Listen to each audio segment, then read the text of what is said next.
I asked and received many answers that yes, you were interested in exploring nurturing your grief like you would a child. So today we're going to do a deep dive into nurturing your grief.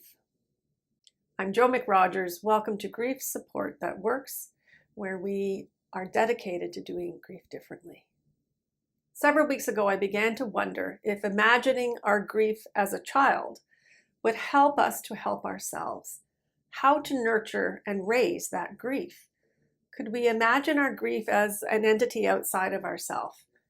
And here's the real value in it, I think. In that space between ourselves and our grief, we can then start to have a different relationship with our grief. So I started to think, could this be helpful? The Irish don't say, I am sad. They say, sadness is upon me. And I think this is just such a helpful perspective that creates space between experiencing grief versus being a griever as our sole identity. Nurturing a child requires a whole range of skills, including patience and empathy, effective communication. And whether it's our own children or children that we work with or children that we surround ourselves with, we need to maintain a positive perspective and utilize various tools and skills to support the child's growth and well-being. Similarly, nurturing grief involves developing skills such as self-compassion, steadfastness, and acceptance. It requires maintaining a compassionate perspective towards oneself and utilizing tools such as therapy, self-care practices, and support networks. So my thoughts today are based on my own 3-state model of grief, and you can learn more about this model of mine at the end of this video. The first state of grief I call the storm. It is a state of not knowing, much like how to soothe, hold, and feed a newborn. It's the beginning of a journey filled with uncertainty and wild emotions. Everything can feel unfamiliar and sometimes threatening. There is little from the before of our lives that can actually help us now. We might experience nervousness, sleep deprivation, emotional and physical dysregulation. This state of the storm will require determination and commitment to preparing oneself emotionally and mentally for the journey ahead. It can be a very difficult time also to accept help. During this stage of the storm, it's crucial to equip yourself with knowledge and support. Just as parents attend classes and seek advice from experienced caregivers or instructors or therapists need to educate themselves, grieving individuals can benefit from resources such as therapy, books, support groups, and self-help movement. It is a time to tend to our physical basics with great self-compassion. It is a steep learning curve that can feel surreal and very lonely. Next arrives the integration stage. This is real. This is my life now. How do I do this? This could very well be toddlerhood. We, with our grief, will experience frustration. We will face challenges and setbacks in our grieving process. What worked yesterday didn't work for us today. Yesterday was a good day and today is just shite. We will no doubt experience grief tantrums. This is so much like nurturing a toddler. Steadfastness is needed to try and try again to find the right tools and strategies and people and places to support our grief. We need strength and determination to overcome obstacles. Just like hanging out with toddlers, this is a place of boundaries and continual reinvention. In grief, this place is often referred to as acceptance, but I don't really like that term. Why would you work to accept the death of someone who you loved? So I suggest to you to work to integrate the death into who you are now.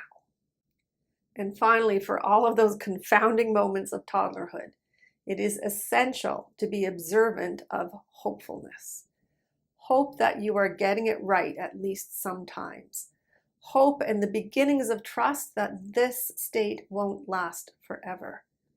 Finding moments of light and optimism amidst the darkness of grief is such a big challenge. but we need to know that there is a bigger picture of our lives out there somewhere, even if we can't begin to access it right now. As grief progresses, it transitions into a state akin to toddlerhood. There are tantrums and challenges and moments of growth. It's a time of exploration and emotional development. Massive amounts of self-compassion, grace, and the willingness to experiment can support this learning curve. And the final state of grief I call honoring. How do I live with my grief while honoring both the person who died and myself with this grief in my life?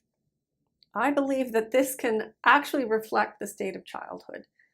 Children are very in the moment. The honoring state of grief allows you to bring your love for the one who died into the present moment. It allows you to be who you are with this loss in your life in any given moment.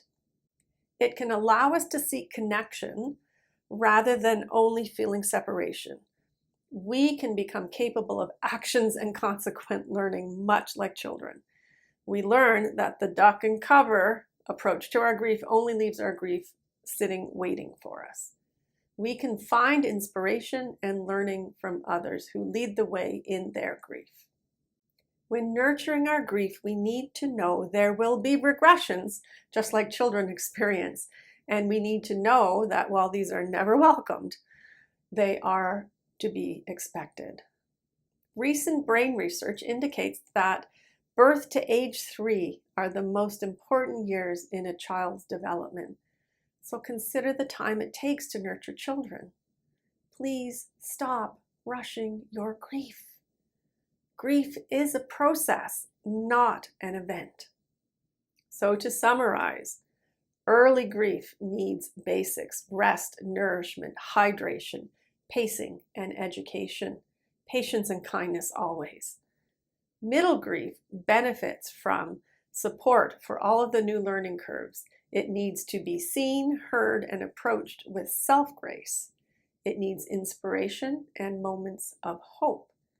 And the final state of grief can be rewarding as we connect with who we are now and the love that we still hold for the one who passed. This state invites back in our intuition, and it reduces our sense of isolation. And like childhood, we aren't focused solely on the past nor ruminating about the future. Sometimes my head and my heart run a little wild while still trying to figure out grief after all these years. So let me know in the comments below if this made any sense to you, or highlight what I've missed. I'm always interested in us learning together. Thank you for joining me today, and if you found this video helpful, don't forget to like it and share it and subscribe for more content, because one of the members in the Grievolution Collective, my membership, suggested that nurturing our grief was like tending to a garden. So know that I will next make a video about that for all of the nature lovers that are here. Remember, you're not alone on this journey, and until next time, take good care, and as you nurture your grief, I send you kind thoughts, kind words, and a kind heart.